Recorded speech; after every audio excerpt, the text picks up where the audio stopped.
tonight's thought.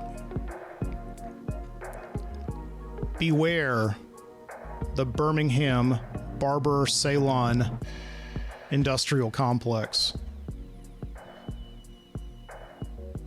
The various barbershops and salons of this town are a well-run, very well-oiled machine.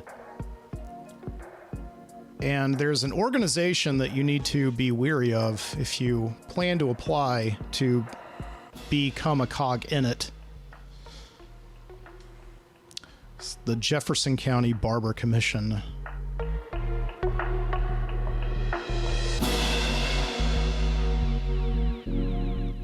Obviously, this isn't exclusive to this town, but, you know, it's a health issue, and every town has one. They enforce health standards and also certifications of people who are going to be taking scissors and other sharp objects, you know, razors to your scalp. So they have to enforce things, right? But I'm told by, on good authority, that they're a little bit more overzealous and perhaps overreaching in their power. And this came from my barber, my own personal barber himself, about a month ago. He was cutting my hair there, and it's a place I've been going to for the last few years. Actually, it's the first time in my adult life I've actually had a consistent barber. I really like this place. It's a nice little shop, and they always give a great haircut. They're always really good at following my instructions, and you walk in and they give you free coffee and free Coke and all that. And yeah, they're really efficient, really quick, you know, and for no extra charge, they give you like a shampoo, things like that. And I was talking to the guy who was cutting my hair, and said, you know, I just love this place, but every time I come in here, it's kind of quiet. And is that by design? Do you just book your appointments spaced out? And he's like, well, no, we've been here for a while, but we're having a hard time just getting the word out about us. And yeah, I made a suggestion. I said, well, it's because I think you guys are in like a shopping center and you're sort of tucked away from the parking lot, from the street. People may not know you're even here. You've got like a small sign on the outside of the shopping center, but you really have to be up close to read it. And he's like, I know. We've tried everything. Social media, you know, you get your haircut taken here. We take your picture on Instagram and put it up there. We have some followers. And I said, I know, but I think, like, what if you did this? I always was a big fan of the barber pole. You know, the barber pole, that little thing you get, like a cylinder encased in glass, and you turn it on. I don't know if it runs on batteries, if it's electric, I don't know. But I said, why don't you just put one of those up, you know, outside, and people see a spinning pole with red and white stripes. They know instantly what's inside the store that it's hanging outside of. And I thought this was just the most obvious idea in the world, and he just suddenly, just like, things got real quiet. And all you heard for like the next 30 seconds or so was just like the sound of the scissors going up and down my hair. And I was like, did I say something wrong? And he's like, no, we actually we tried that. So you got any big plans for the weekend? I said, well, okay, I mean, you tried the barber pole. I'm sorry, but I have to know what went wrong. And he said, well, there's this thing called the Jefferson County Barber Commission, and we have to register with them, and to let them know that what we are. And we registered with them. You register as either a salon or a barber shop. And we had to register as a salon. This is what my barber said, because we do a lot more than just cut men's hair. We do facials. We do the whole thing for both genders, right? And we did, when we started out a few years ago, he said, we put up a sign out front of the shopping center, a really big sign. It was about 15 feet long, and it announced that we're open for business. And we had just a little graphic of a barbershop pole hanging on it. So I said, okay, well, I mean, it's not quite a pole, so maybe that's why it didn't work. He said, no. He said, like, he got in here one day to open the shop up, and there was a man who was waiting outside the door, and he thought he was a customer. And he said, well, come on in. It's going to take me a few minutes to open up the shop. And the guy said, no. Sir, can you tell me what's on that sign out there? And he said, it's the name of my shop. And he said, I more than that. What's that little picture right there? And he said, well, it's like a barber pole. It's designed to look a little retro. It's kind of in like a sepia tone and all that. He's like, I know exactly. Sir, you have to take that down right now or I'll take it down for you. This is what this guy said. So this guy was from the, Jefferson County Barber Commission.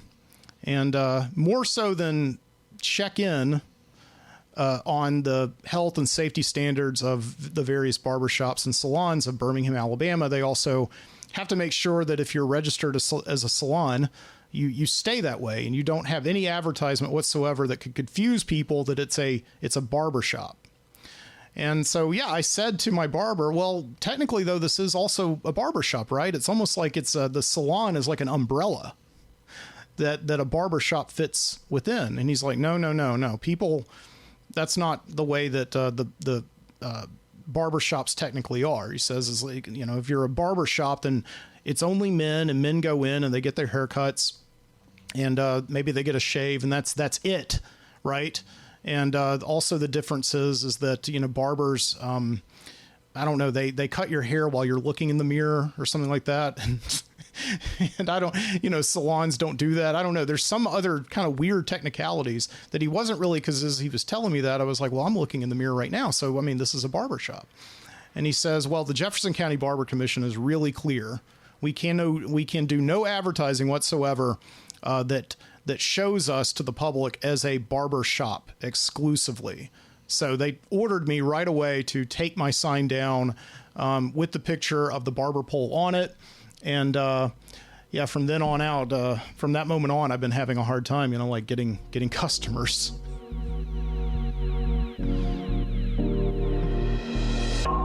So he's like, you don't mess with those people.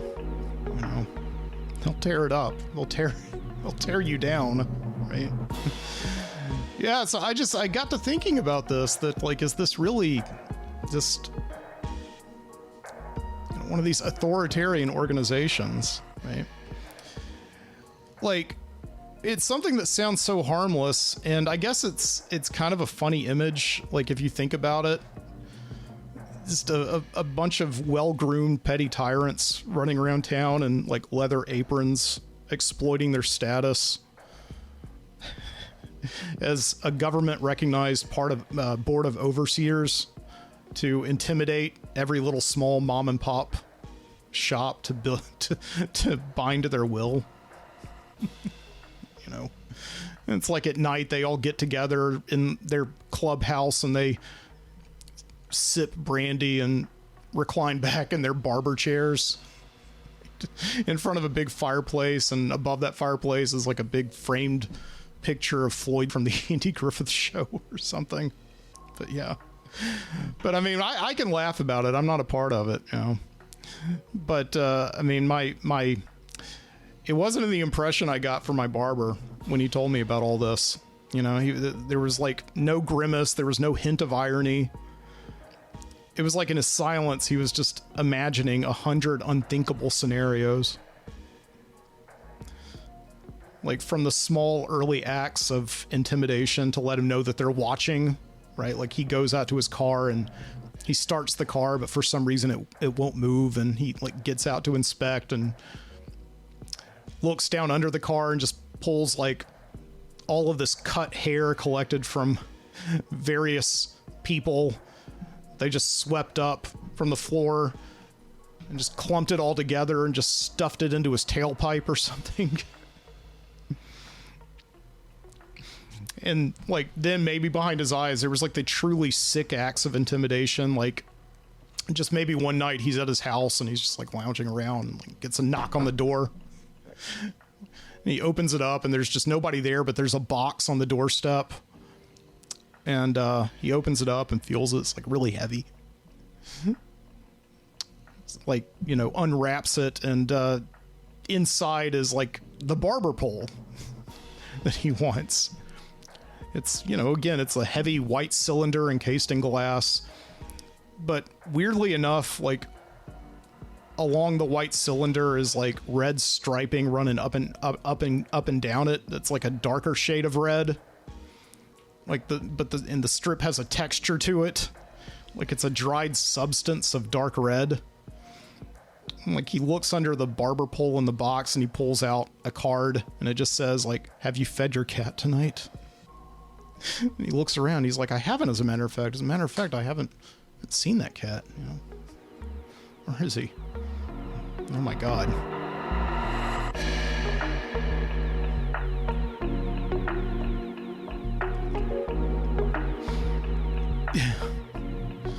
I don't know. All this is to say, I need a haircut right now. I'm getting a little shaggy. Yeah, that was over a month ago. It got me thinking about that. Yeah, normally I go in to get a haircut and I don't have to go back in for about 8 or 9 weeks. And even then I wait a little bit past that because they're expensive. I go in not necessarily for fashion, but I get my haircut in the most efficient way possible where I can go another couple of paychecks without having to spend any money from it on a haircut. But yeah, this was just a month ago and he cut my hair pretty long, actually, like much longer than I asked for, but I don't know. I'm not one of those people to complain.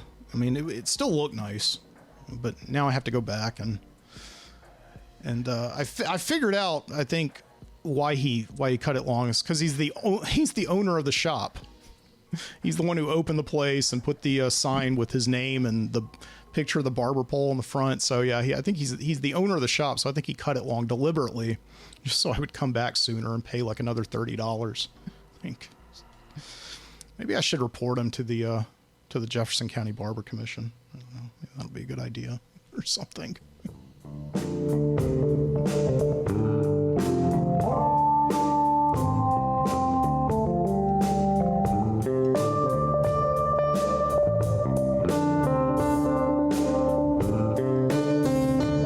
I'm not going to do that because I like cats, right? Yeah. I'm looking at an image here of the Barber Commission here. It's on the webpage for the Sheriff's Office of Jefferson County, Alabama. So apparently they're on the they're under the umbrella of the Sheriff's Department here. But yeah, it looks like just a bunch of very well-groomed guys looking at the camera like they're about to, like they mean business. You know, they've got that sort of reality star pose whenever they ask a reality television star to like act tough and they cross their arms. That's what it looks like. So yeah, so I'm on the page here. The Jefferson County Barber Commission was formed in 1951. The commission was formed to regulate the practice of barbering, including the licensure and registration of barbers, instructors, barber schools, and barber shops. Yeah. So, and yeah, like, again, I could see from the picture, right? They seriously, yeah, they're not messing around. I get my barber's point, so I won't report them on anything.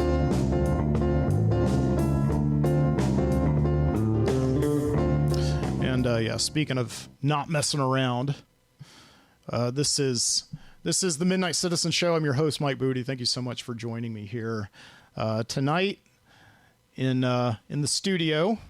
And yeah, the Barber Industrial Complex. I think Eisenhower was the first one to say that. I don't know. No. He was talking about the military industrial complex. Yeah, when he left office in 1960, inviting John F. Kennedy to to come in and take over for him. And he gave that big speech to the nation, right? And he was like, listen, everything up to now has been gravy, but because of this World War II and because of Korea, we've built ourselves up a pretty good business in this country, and it's called war. I don't know if those were his exact words, but that was his meaning. It's like, you have this institution of the military, and they've gotten really good at cultivating a network of private contractors. And Eisenhower was saying, just be careful, because when you make profits out of war, then those people start looking for reasons to go to war, right? So yeah, that's the whole idea, I believe. And that was in the news last month, right, when Joe Biden left office, because he resurrected the term. Only instead of military, it was tech, the tech industrial complex. Yeah, is what he said. Unlike Eisenhower, I want to get like his exact words. I wonder, can I find that speech there? He said tech industrial complex. Yeah. On January 15th, 2025 is what he said.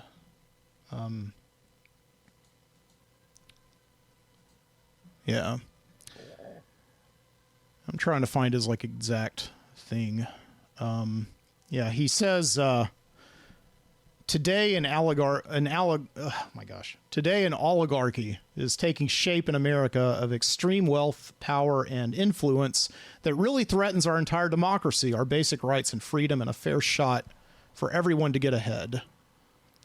He did not mention names, but Tesla CEO Elon Musk, the world's richest man, has amassed not just vast wealth, but has become a powerful advisor to Donald Trump. So yeah, he warned of just big tech taking over, and that certainly seems. I don't think this is anybody.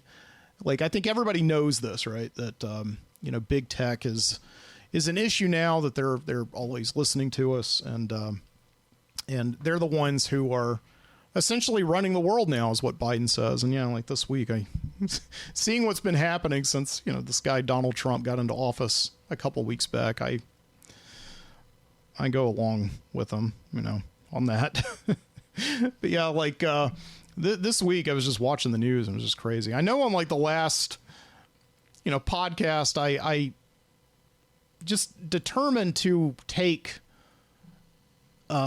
just an utter vacation from the news, or just like people say that all the time. I really did mean it. I've never been a news junkie, but I do like to wake up in the morning and just catch up on the news of the day, see what things are going on now. And it just became too,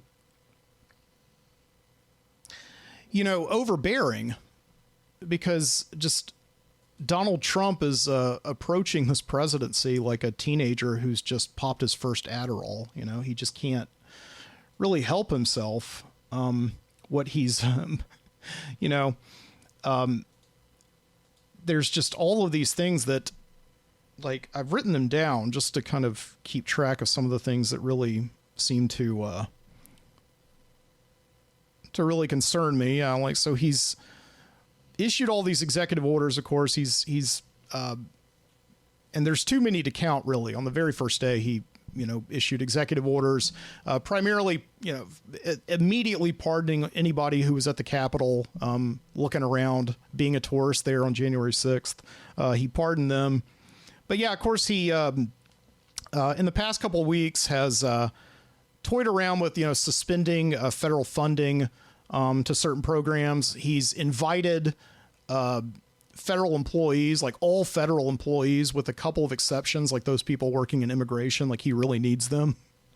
He's invited them to leave their jobs, right? They get until like the middle of the month to leave their jobs, and they will be paid right through September. So he says that, and Congress immediately said, like, well, we control the budget and we don't see any room in it, or we don't see any line items for paying these people. So right now, if you're a federal employee and you take Trump's deal, it's very, very well may be the case that he's going to stiff you. So that was concerning. He's talking about abolishing the Board of Education, right? And yeah, like the Gaza takeover. Okay. See, like, you know, my wife was telling me about this the other night. She was reading the news, and as I said, I was like taking a moratorium from it, but you know, she was reading the news, and she told me, you know, Donald Trump is proposing the idea of taking over the Gaza Strip and turning it into like resorts, like a resort. Like he called it what, the Riviera of the Middle East, something like that. And yeah, my wife told me this, and just Trump has this funny thing of like, no matter what he does, like if somebody tells you about it, no matter how much you trust them, how long you've known them, you don't believe them. It just seems utterly far-fetched what they're telling you. You've just got to see it firsthand. And like what I would compare it to is like, you know, in elementary school, how you have that friend who's like the liar, and you know, they come to you in school one day and you're sitting at lunch and he's like, my dad bought me an airplane, right? And you're like, there's no way that's true. Like, I know I'm only 10, but I mean, come on. An airplane is like a high ticket item. And, you know, there's a lot of stuff you have to do to get an airplane. It's not like if you would have told me that your dad bought you a new car, I mean, still you're only 10, but that's a little bit, you know, so, you know, you just, you know, whatever, you just go with it. You know, it's like my dad bought me a plane and I'm going on a trip. I'm going to fly it, you know, on Saturday. Right. So you want to come? You know, and so, yeah, you just don't believe the kid. And then you take him up on the offer. And then you go over to his house on Saturday, and, you know, the parents pile you in the friend into the car and they take you to the tarmac. And like, by God, you know, my friend actually does have a plane. He wasn't lying after all. Right. That's what it's like whenever Trump does something. Okay. So somebody tells you that, you know, he said last night he's going to take over the Gaza Strip, move all the Palestinians who are currently there out, move them to other countries, and then they're going to build, you know, like hotels, you know, there instead. And you don't believe that. And then, like, you know, you wake up the next day, just like I woke up the next day. I turned on the news, and like, sure enough, you know, Donald Trump is standing there. He's saying it, which would be one thing, but he's also standing next to the Israeli Prime Minister, Benjamin Netanyahu, while he says it. So they are in agreement on this. Like, Netanyahu is standing at a podium right next to him, and they're like totally ready to go with it. And that guy has done a lot of crazy things, this Netanyahu. Right. But they're talking about just putting an end to this whole thing once and for all by just the U.S. establishing its own homeland for tourism right there, you know, next to the Israelis. I mean, it's really just something that is beyond the pale, like even for this guy. So I don't know what to think. I mean, when I heard that news, I thought, like, so the one place in the world that America needs to just try to avoid pissing off is the Middle East. Maybe don't, you know, escalate that rhetoric, and definitely don't stand next to the Israeli prime minister while you're doing it. But, you know, it's like, here we are in this country and we're telling all of these immigrants to get out, to leave. You know, and meanwhile, like in the Middle East, we're telling all these countries over there, like Egypt and Jordan and everything, to take in all of these displaced Palestinians. Like, how does that work? Right. But, you know, again, it's just one of these things where you have this guy who's just become known and linked arms with the Silicon Valley, you know, the tech industrial complex. You know, these are the people who are disruptors, right? They changed the world. They gave us iPods. Okay. And made us be able to live out our real life fantasies of being Dick Tracy by taking calls on our watches. Right. None of that would have ever happened if these guys weren't bold enough. Right. To take the first steps and tell a bunch of engineers, I want to be like Dick Tracy. Make me a watch.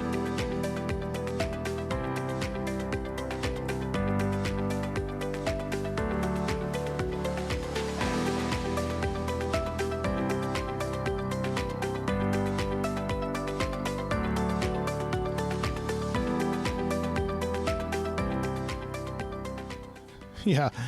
But Elon Musk is this week. He runs the Office of Government Efficiency, which is this is like been completed.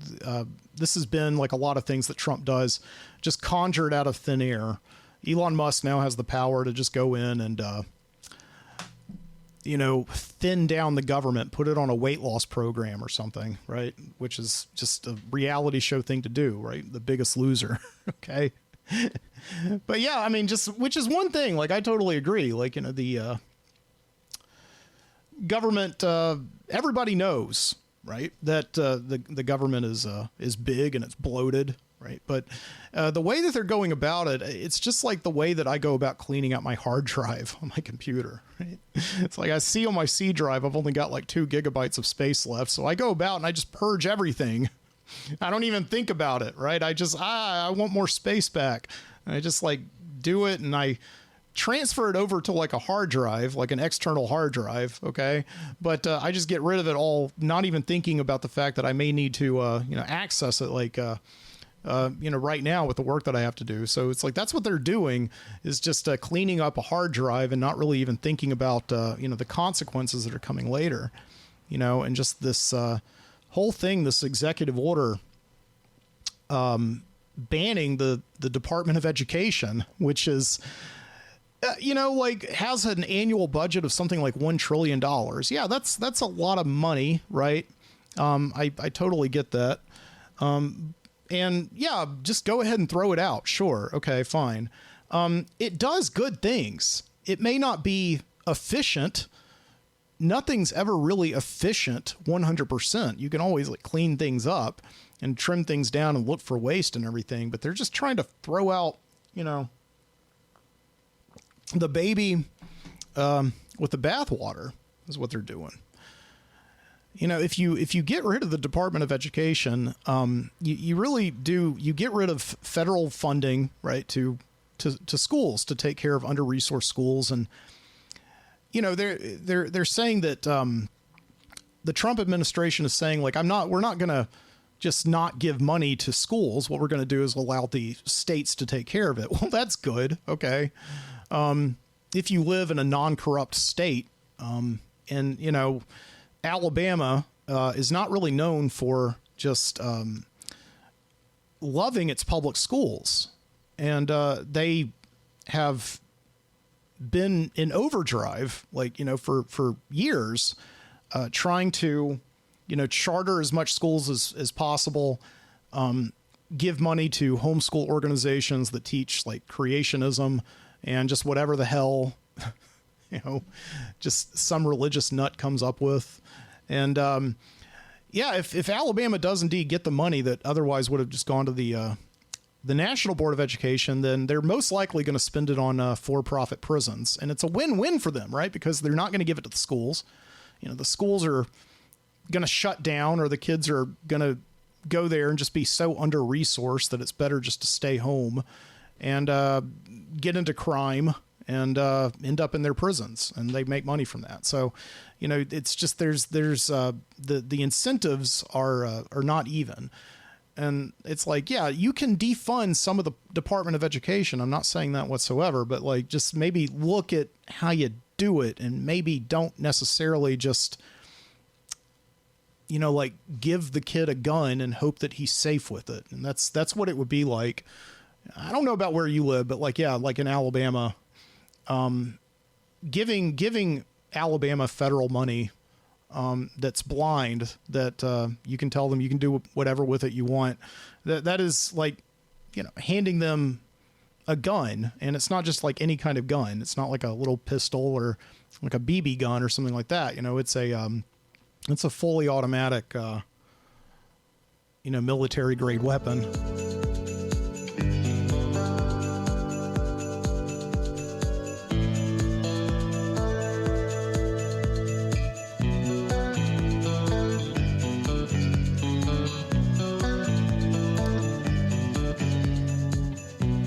Yeah, I don't mean to get, so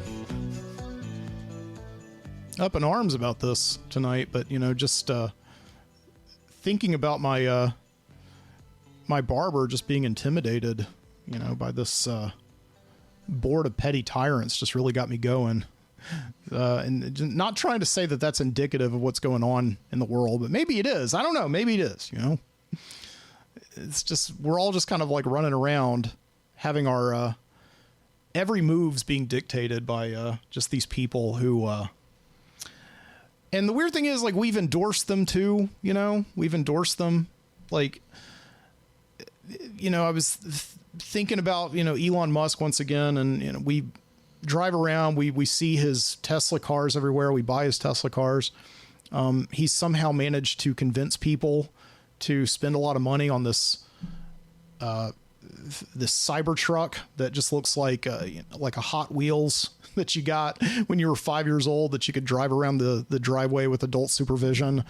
People are out here looking at those things, and I noticed that the windows are very often tinted, so you can't look in and just see, people can't see what like a tool you look like. I don't know. If you have a Cybertruck, I'm sorry, but I don't know how you're convinced that that's like a good look, and or if it's efficient, that's the thing. It's like Elon Musk is running the Office of Government Efficiency. You can go onto YouTube and literally watch dozens of videos of these Cybertrucks not being efficient, right? Getting stuck in mud, not being able to do the very basic things that trucks can do, right?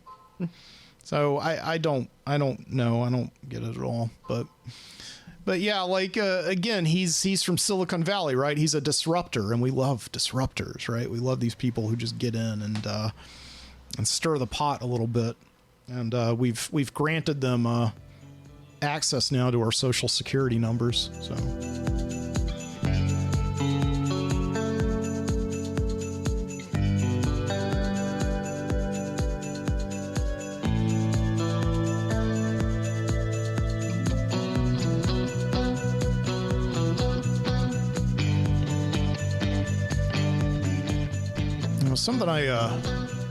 Something I saw on the news. I wonder if I can find it. It's like there was a screaming match in the Senate this week about Elon Musk. Taking up my whole show talking about this, but it just like struck me, if I can find it. Screaming match in the Senate. They were trying to subpoena him. They had a vote to subpoena Elon Musk, because I think they just want to know what he's doing there. He's just like the guy that comes to the party that nobody invited, and people just want to sort of know, like, what he's doing in their stew, I guess. And we all know who invited him. I mean, I guess that's true, but it's like. It really is just like, he's been kind of turned loose by Trump. And I think just people want to know, like, what are you driving at? What are you trying to accomplish? Because none of your decisions really seem to have anything to do with each other, right? So, here's the story. Furious with Elon Musk, attempting to subpoena him to testify about his cutting and slashing as he tries to reshape the federal government. Republican James Comer tried to move business along, but Democrats refused. I move that the committee subpoena Elon Musk to come before it as a witness at the earliest possible moment. The motion is not debatable, as many point of order, Mr. are in favor of tabling. Point of order, state your point. Mr. Chairman, I think it's outrageous that this committee will not even entertain a motion. No, you state your Chairman, that's not a point of order. Somebody who's breaking the law and dismantling our federal agents. Yeah, it's so they had this vote and it failed. It I don't know. It was like something like 20-19, so it was really close. And yeah, I read today that one senator who was not at the vote to subpoena Elon Musk just to find out what the hell he's doing in Washington was a Democratic senator from California, right, where Elon Musk is from, and where Tesla is based and where X is based, and you would think that this guy would want to be here, but obviously it looks very fishy because, as a Democratic senator, if you piss off Elon Musk, you kind of piss off the whole tech industrial complex that stands behind him, right? The people like, Mark Zuckerberg, who of course met with the president at Mar-a-Lago right after he was elected. All these people now, these tech entrepreneurs who, made their bones on what was like the old Apple slogan, crashing different, right? Throwing that sledgehammer into the big talking head in the 1984 commercial. These are these people who stand for just not being bossed around, but here they are just being bossed around. And this Democratic senator, they asked him why he didn't show up for the vote, and he said, I didn't know there was a vote. What? he claimed ignorance. Like, okay, so that doesn't sound very efficient right there, right? I mean, the Office of Government Efficiency, or maybe he could claim that Elon Musk, I don't know, took away his phone or whatever, because it's not very efficient for senators to have cell phone plans or something. I don't know, but he said he didn't know that there was a vote. He said it wasn't advertised and just it came very quickly, and so he couldn't get there in time. Oh my God, it's just utterly, I'm sorry to harp on this. I know it's my show. I don't have to apologize for what I talk about, but I hate talking politics so much because it just it's one of those things I just try to stay out of, try to stop thinking about so much. It's one of those things where it's like it's not necessarily that I'm not political. I am political. Like I said, I read the news. I pay attention to what's going on. I do have opinions. I just don't like to share them with the rest of the world because it makes me feel very uncomfortable about just being suddenly like, oh, you're that guy with the opinions about politics. But I don't know. What's that book? You Can't Stay Neutral on a Moving Train. Maybe it's time for me to think about that, but again, at the same time, this show does deal with some absurdity, and this is very absurd. I think that qualifies, right? Not showing up. I didn't hear about it.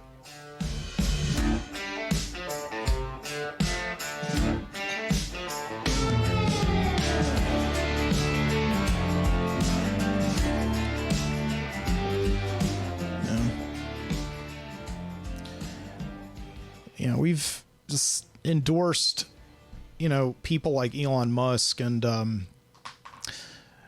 was really irked by a trip to Moe's the other day.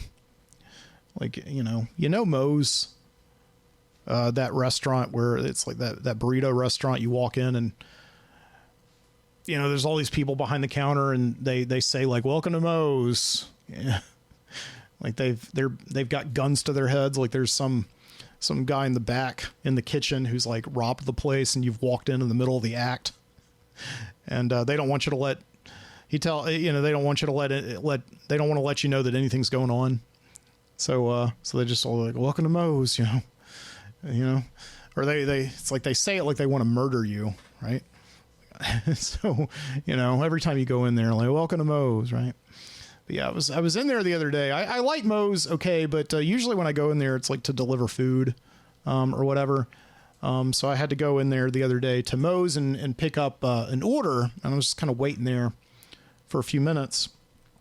And there was this branding that they have on the wall that really just irritated me at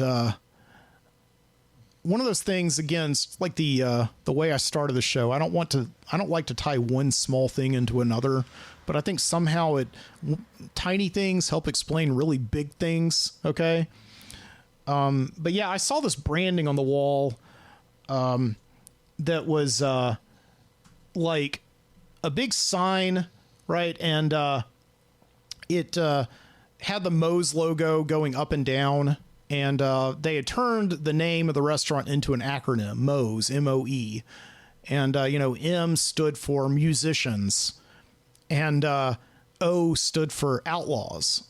And E stood for entertainers, right? So they're building this brand. I don't know how long they've been doing this, right? But they've been building this brand now, where they're not just like a normal burrito restaurant. Like when you eat at Moe's, you're eating at a restaurant that has, like disrupted the burrito industry, right? Yeah. I've got it up here. The Musicians, Outlaws, and Entertainers Story. So yeah, they have a story as well. And I'm trying to find that. I meant to take a picture of exactly what it said, because it had like a whole, I don't know what you would call it, like a credo next to it, that gave you a little bit more information about them being outlaws of the restaurant business. Let me see if I can find it.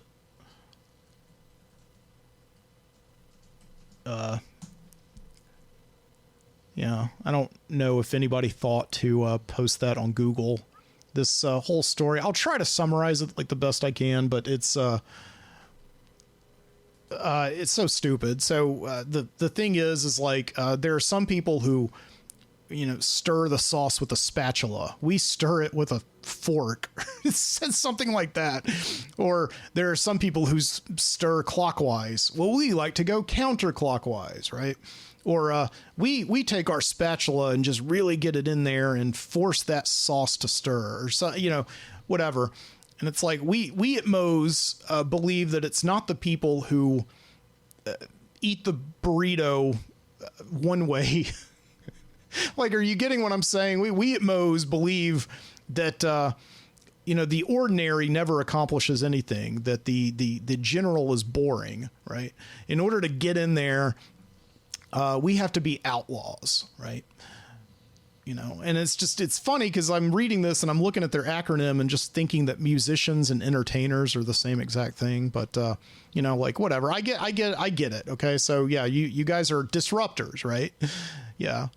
Yeah. The whole, this is the one part I do remember, the whole paragraph that's on there on the wall for the customers to read while they're eating their burritos is the last sentence of it. And I swear to God, this is like some 23-year-old kid was probably told by his 50-year-old, manager at like the marketing agency that did all this branding for Moe's. He was probably just like, throw something in there that's like cool, that's hip, that the kids will dig, and he said, okay. So he just wrote a last sentence. So the last sentence of this credo is like, let's go out and get a little queso on our chins.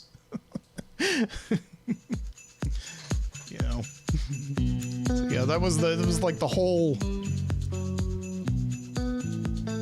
credo, the mission statement or whatever, ended with a very thinly veiled, reference. Maybe I just have a dirty mind, but I don't think I'm the only one. I think I may be the only one in the restaurant who ever reads that. But, every time I go to Moe's, one of the reasons why I stopped going in there, right? To eat. It's like if I get Moe's now, I get it and then I go. But it's been a very long time since I've really eaten there. But I used to sit in there and eat, and the marketing, the advertising would just like irritate me so much. And then I would, I don't think I've eaten queso in months since I first saw that sign.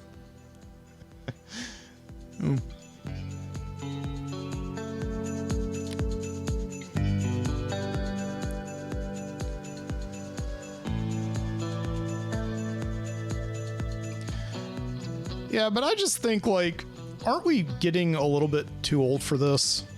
Like, when was Crash different? Like 25 years ago? Like commercial where they showed like the pictures of Einstein and Gandhi and all these disruptors, so-called. Right? I was just thinking, like, Moe's is just like, bridging off of this, like telling you that they're no ordinary restaurant. They're the outlaws. It's like getting like the only thing that you're going to disrupt when you go to Moe's is your toilet. All right, that was gross. Like Jimmy John's is another restaurant that does this. I haven't eaten Jimmy John's in years, and I'll tell you why in just a minute. But Jimmy John's is like a sandwich restaurant, and you go in there, and there's no ordinary sandwich restaurant. And, they've got all of these, pictures hanging on the wall of like cool people throughout history, and just trying to tell you that, there's no shame in making money, right? It goes along with the hippie idea of peace and togetherness, right? It's like, yeah, of course, we know that. Like, we're not children, okay? It's like, yes, we all want peace and togetherness. That's like being a human being, okay? And yeah, we know that we also need money to survive and to live. And nobody's saying that, right? That money is some kind of like a 4-letter word or whatever. It's like we've gotten past that, right? But Jimmy John's is like still to this day. And again, I'll go in there sometimes to get food deliveries for people and just look around, and I mean, just they've got quotes on the wall. Like on one side is a quote from Jimmy Buffett, and on the other side is a quote from Warren Buffett. And they just, seem hell bent on telling you that, they're, it's okay to go out and disrupt, be a hippie, but be one who makes money, right? Just, go out and make some dough with your flip-flops on or something, It's just childish, but...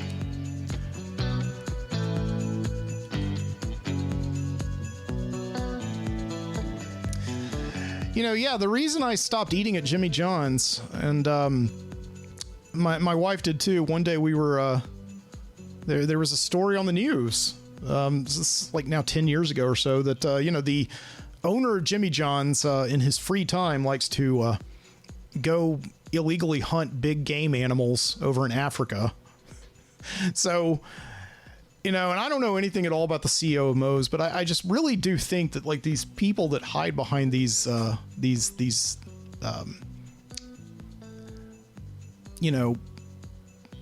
salt life personas are really just, they're all just like these,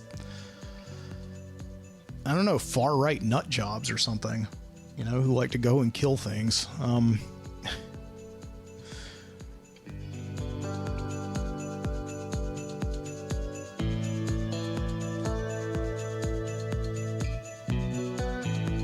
Just these authoritarian goblins, right?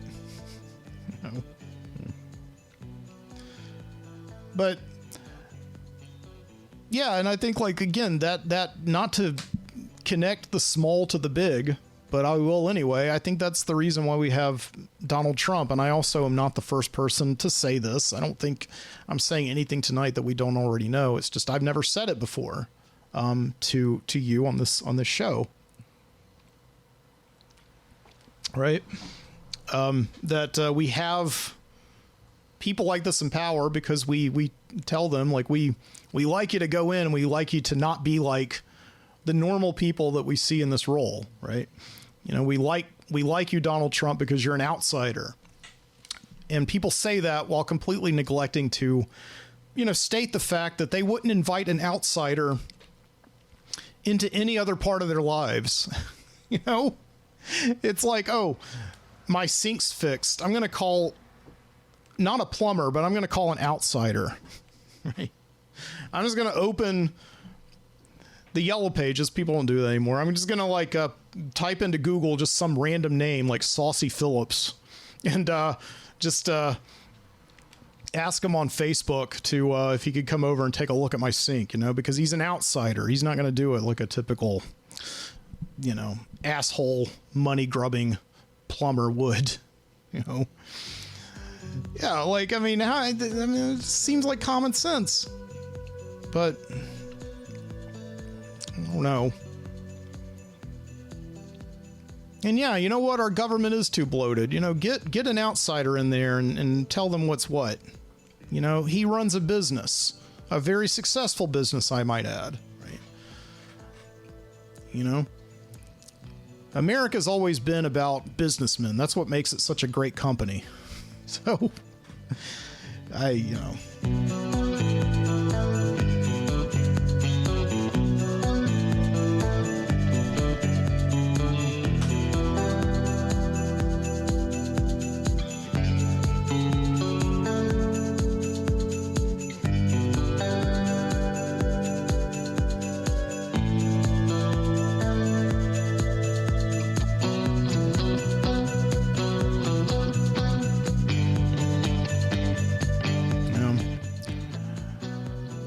I've been, by way of changing the subject, I don't know how you've been medicating at all, through this whole thing. And again, it is one of these things about, talking politics is just like, if it's irking you so much, just, but I don't know. It's like I said a few weeks ago, before, Donald Trump got in there, it's just like, well, I mean, I'll say to him the same thing I did the first time he became president. Let's just see what happens. So there were all these hypotheticals, right, floating around in the air. Cutting federal aid to just about everything, abolishing the Board of Education, rolling back, DEI, and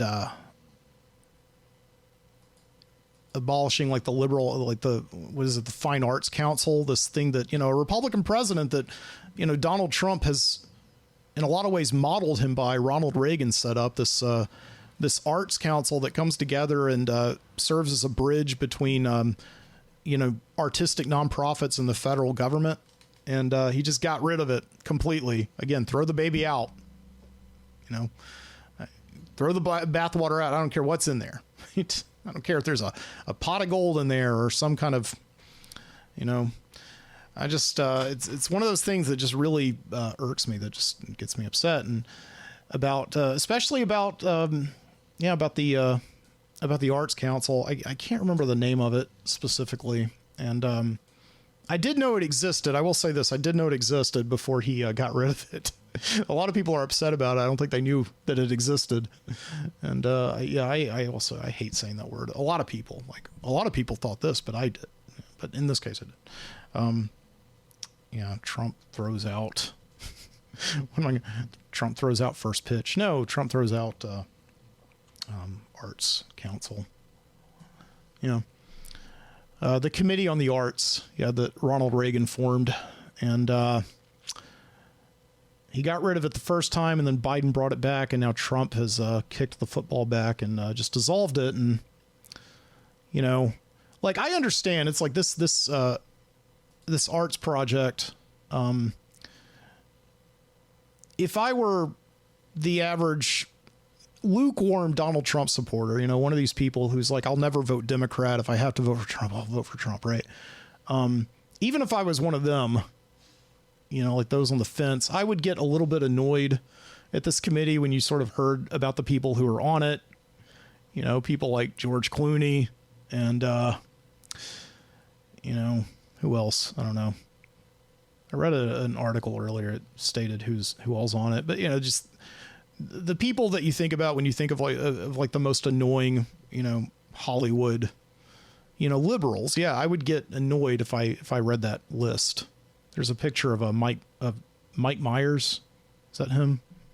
No, he just looks like Mike Myers. That's a picture of somebody else. I don't know, but but yeah, this committee does, serve an important purpose that maybe again should be rolled back on,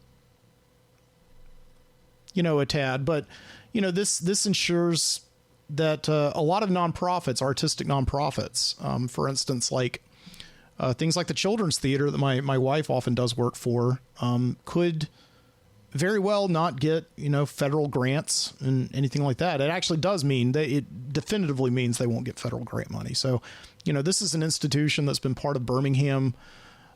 Every school has taken a field trip for it. Anybody who has lived in Birmingham, Alabama in the past 75 years has taken a field trip to go to the Children's Theater, just like gone, has to rely on private donations and state funding, which, as I've said, is really not very, that's even less assured, I think we can honestly say. So yeah, I don't know how you're medicating yourself from all this. Like, my wife and I have been going back through Veep lately, which is a political show, but is somehow serving to make us feel just like a little bit better. Lately, Veep is a show that has it went off the air, I believe, like last year, right? I think. and with Julia Louis-Dreyfus as Vice President Selena Meyer, and then like later on she becomes president. And it's all about just the people that are on her staff, and it's just a fantastic. It's made by Brits. It's made by a bunch of British people who before that had made a very funny movie. That's how my wife and I found it. This movie In the Loop, which is like a British-American co-production. But it takes place mainly in Great Britain and follows the, people on the Prime Minister's chief of staff and people within his cabinet and everything. But Veep is just a show that we've watched through like many times, just because it I think brilliantly satirizes the American political system from the outside.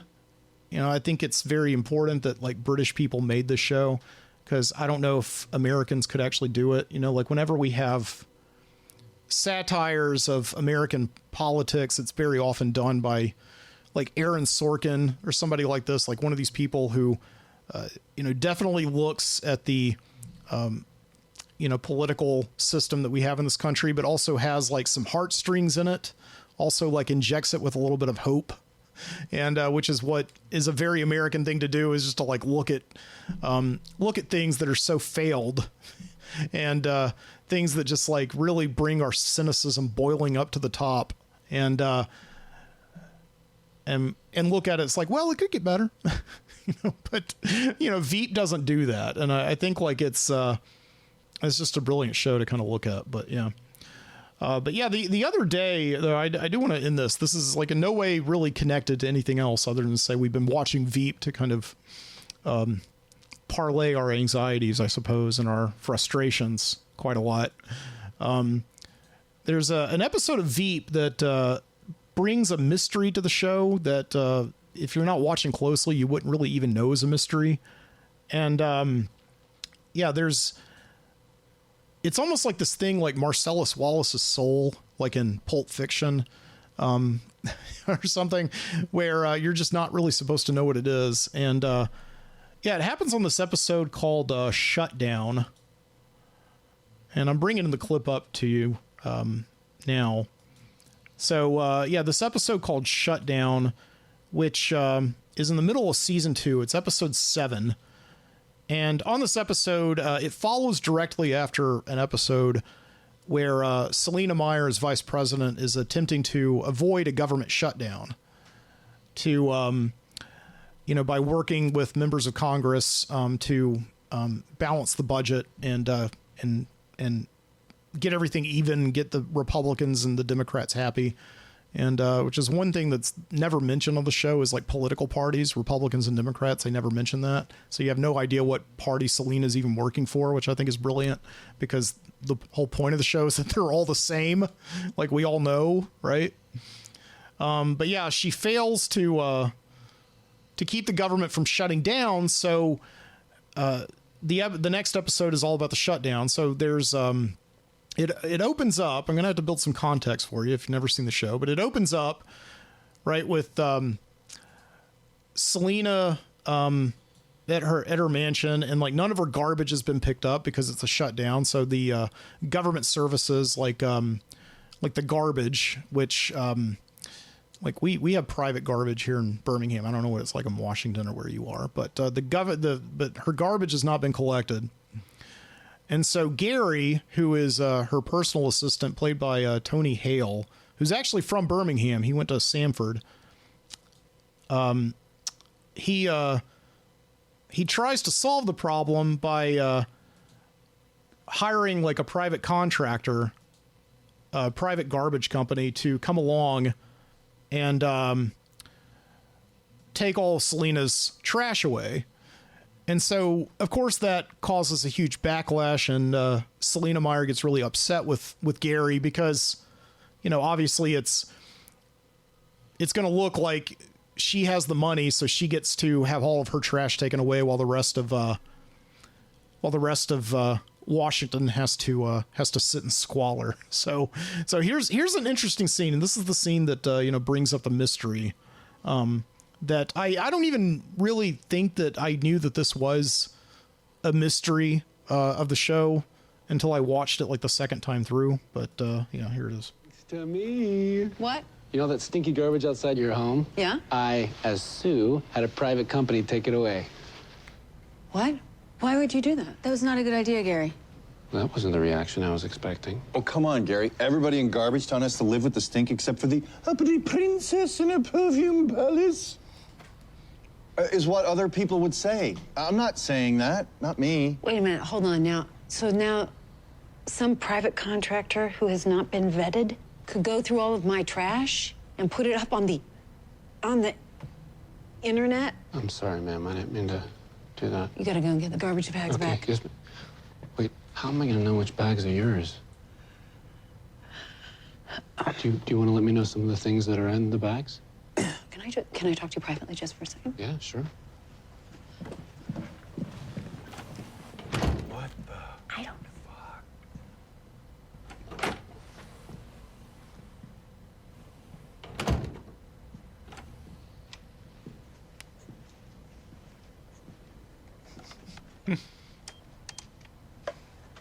So she just took Gary into her office to tell her, this is how you're going to know which garbage bags are mine. So, me and the speaker. And then Selena and Gary come back out of the office, and Gary just looks like really shocked and really mortified by the job that he's about to have to do, which is to go and get Selena's garbage with a certain item in it, right? So, yeah, it's one of these things that my wife and I think the first couple times we watched the show, it's not like we didn't notice this moment, because it's a moment that really does stick out, you know, obviously like a sore thumb. You're like, what's in the bag? But I think we all just had our own assumptions about what it is. And like, I just assumed that it was a pregnancy test, right? Because on the episode that precedes the shutdown episode, Selena Meyer and her husband, her ex-husband, Andrew, get back together. And so this is obviously a problem for Selena, because she doesn't want the American people to know that she's flip-flopping on her relationships. They want to know that she's stable. And so getting back together with her ex-husband is a big deal. So I just assumed, right, that it was a pregnancy test. And a couple times through watching the show, my wife and I just said, like, it's a pregnancy test, right? Like, we never said it to each other. And then the other night when we were watching the show, we finally just kind of looked at each other at that moment, and we just sort of said, what's in the bag? I don't think it's a pregnancy test. I think it's something worse than that. Like, it's some kind of like a dead animal that she strangled or whatever, like on, Kevin Spacey does, like on House of Cards. Like he kills that, like animal or whatever at the beginning of that show. And we were sort of like, I don't think that's what it is. So I was sort of, wondering, and this is not my instinct, but I went to Reddit. I never ever go to Reddit as just an instinct to see what other people are saying about a common thing that people know. But so I went to Reddit, and indeed it is like a common mystery that people talk about over there. Like I said, like I went to Reddit, and yeah, like I just typed in, Veep, what's in the bag? Was that like Brad Pitt from, 7? I saw another Reddit thread that was like, what's in the box at the end of 7? I don't think that's like Marcellus Wallace's soul. You very obviously know what's in the box. Like it's his wife's head, right? Like I think that there's no debate to that. But yeah, on Veep though, I think there is, surprisingly. So I found a subreddit instantly. It said, Veep, what's in the garbage bags? More clues, no conclusion. So just the person who posted this, it's kind of a long post, but went into their own theories about it, talking about season 2, episode 6 and season 2, episode 7 as being back to back. And I think this is one of the reasons why the show sort of disconcerts people, and why a lot of people don't even think about, what's in Selena's garbage bags as being a mystery, because the show, each episode even is loosely related. Some episodes are related to each other more than anything else, but it really is just each episode can stand by itself very well, I think.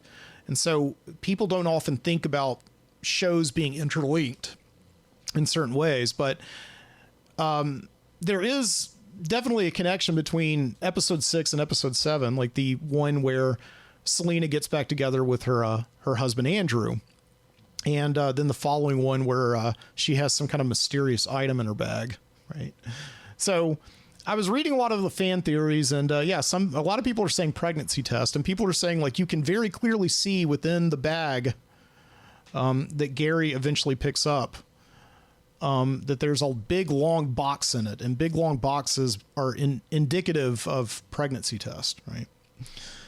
So, yeah, like later on in the episode, Gary and Jonah, who's the presidential page for the executive branch, they go to the garbage dump and they look through all the bags and instantly find it.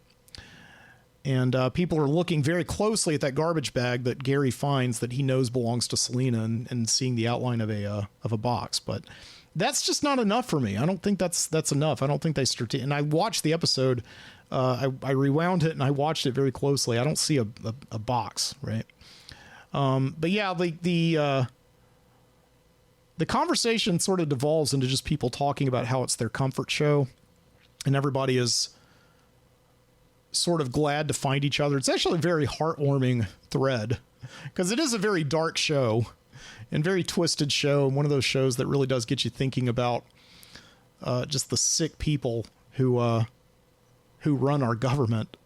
But people just get together and they're like, it's my comfort show. I can't believe I'm the only one. I'm not the only one. Right? So here's the deal, right? So yeah, like after, watching the episode and really thinking about it, and also just like slowly through the night as we watch the show, putting together a lot of evidence of my own, I think I do know what's in the bag. I think it is supposed to be, as I said, like a mystery that without a solution, something that's just supposed to get you to keep thinking, because the show has another one of these that I didn't even think about before, which I won't go into right now. But a lot of people on the Reddit forum and say this, and I think it is too. It's the garbage bag is sort of a MacGuffin, just to show you how much Gary, her aide, will do for Selena, right? Will be happy to go into a garbage dump and weed through refuse for her.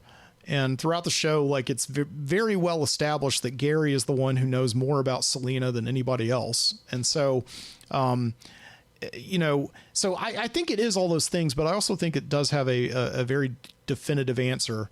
And I'll play you the clip here that gives me that answer. So this is after Gary and Jonah have found Selena's garbage bag.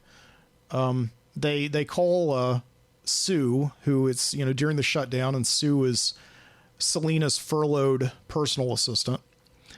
And Sue has come to pick up Gary and Jonah and the bags from the dump. And so they're meeting Sue. Turn this up. Did you check the oil? No, who the fuck checks their oil? Everyone? Oh, hey, Sue's here. Oh, thank God. Thanks, Sue. You're welcome, Gary. Hi, Sean. Hey, gentlemen. Nice Sue, to see grab you. a bag. We're gonna be the shitty Sopranos. Just don't get any mess on my dress, Oh, okay? my mess on your dress. I like this. Sorry. You're paying to have my car cleaned after this. Okay, just so you know. first, no touching. Yeah, so that's, Okay, come on. Let's get Jonah, and Jonah is, like a 9-year-old boy trapped in a 19-year-old's tall, lanky body, and is a source of great humor on the show, is what Jonah is. But yeah, so he makes that dress. He makes that joke. He says like, "Oh, no mess on your dress," right? So that right there, I think, gives you the answer pretty definitively. These British comedians who created the show are, I think, deliberately linking, Jonah's off-color remark to what's in the actual bag, right? And so what I think it is it's and I'm going to get a little gross here, right? I'm going to say that it's Selena Meyer's Monica Lewinsky dress. I think that's probably, what it is, right? So there it is. There's your answer.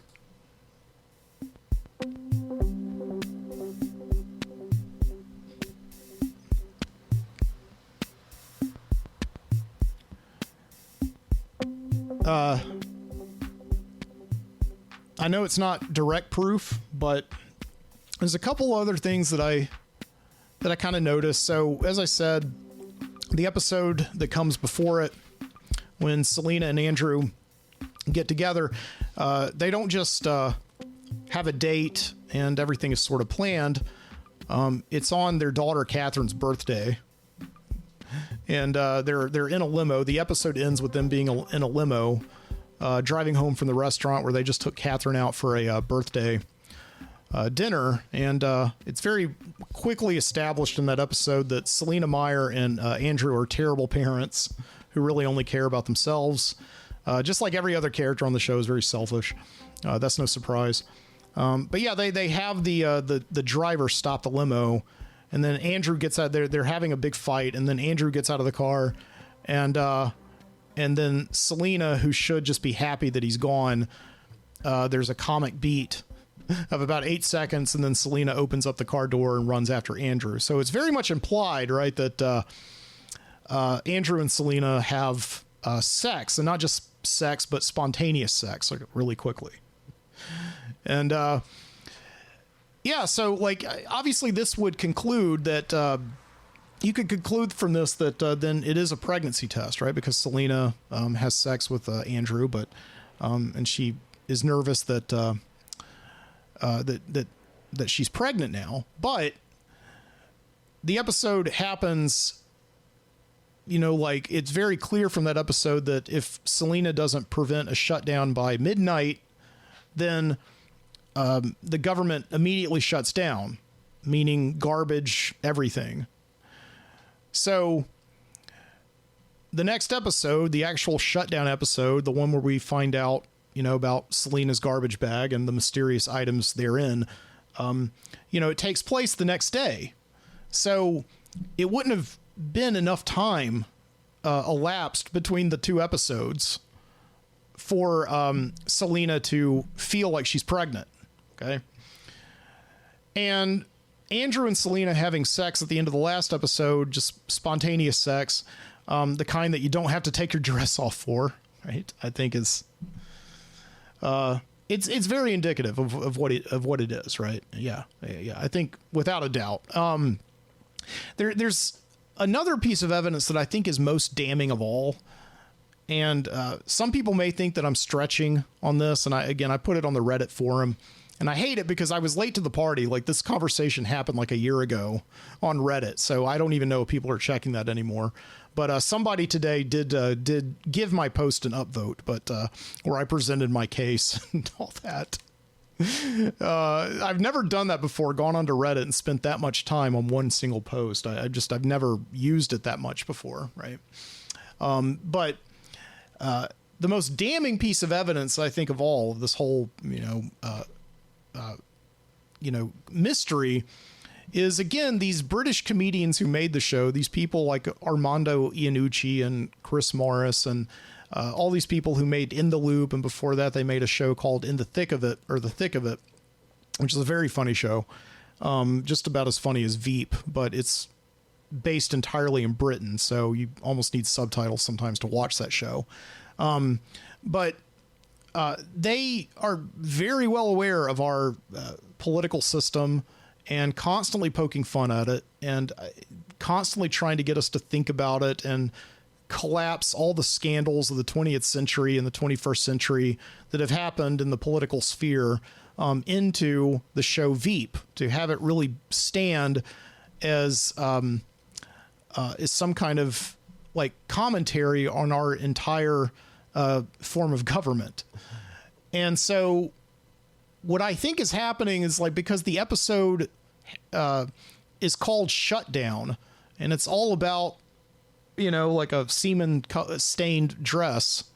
You know, I think they tell us that it's about that because of Lewinsky Gate, really. I think because the semen stained dress that everybody, you know, knew about and talked about and everything came from the 1995 government shutdown, right?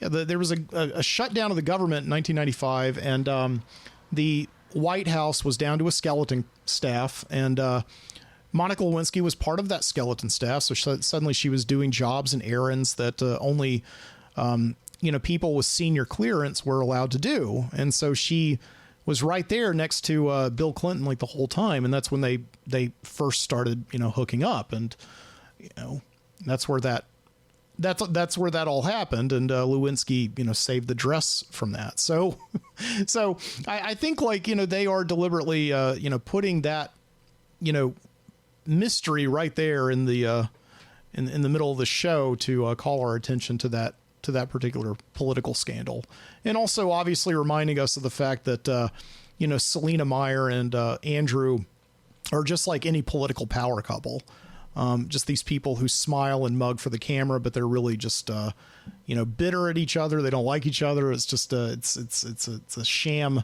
It's a sham marriage, right? A sham marriage. Yeah, I think that's what's going on there, and that's what I'll say. That's what I'll say about it.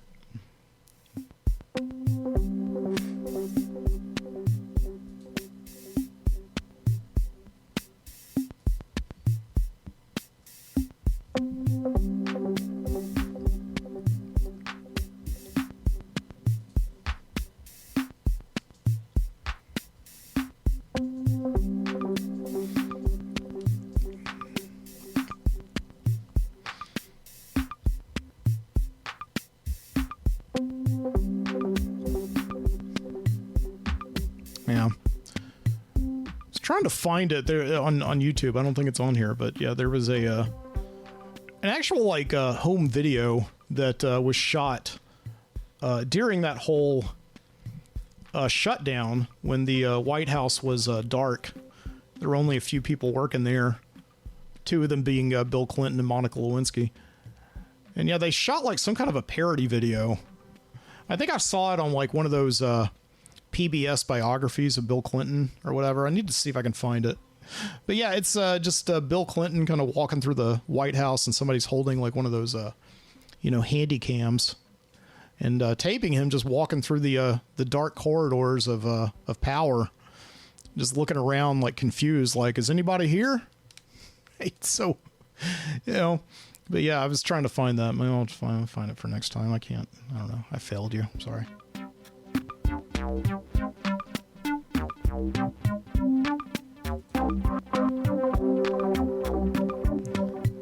Anyway, thank you so much for joining me here tonight on the Midnight Citizen Show and listening to everything that I have to say about that. If you want to find more shows, you know, you can go over to mikesbonfire.substack.com. That's where I am now. And also find me over at youtube.com/the_Midnight Citizen podcast. I'm over there as well. And all those links are in the show notes, wherever you find it. You know, I'm on Spotify and Apple Music and all that stuff. And also over there at the Overnightscape Underground on SUG, ONSUG.com. Home of Frank Edward Nora and the Overnightscape and all those other great podcasters that I've been doing this with, you know, for quite a long time now. I started working with them in 2011. We don't really work together. We just all basically do podcasts just like this, where you know, it's just us. And I guess that's disruption, right? I mean, it's like you listen to every podcast now. And, I mean, for years, right? And it's all really well produced, and they've got, you know, it's all about music or movies or one specific thing. And, you know, but we're disruptive, right? We don't do it that way. We think that all you should hear is our voice and our opinions and everything. And, the way that it used to be, I guess, you know, maybe that's the one thing that makes us, sets us apart or whatever, right? we're going back inside the box when everybody else is trying to go outside of it or whatever, which ironically is inside just a much larger box. I don't know, but you know, we like people like Gene Shepard and the night radio of like, you know, olden days, and you know, the kind that you don't really hear that much anymore, except maybe occasionally, and it's people talking about politics, which I don't like that, even though I just did it for like the last hour and a half. So, but you can listen to that, and yeah, keep listening to the show, and you know, listen, man, keep disrupting, you know, go out there and get a little bit of queso on your chins. And I promise you that I will not go out and kill elephants for my own personal amusement. So yeah. Until next time, keep your eyes open.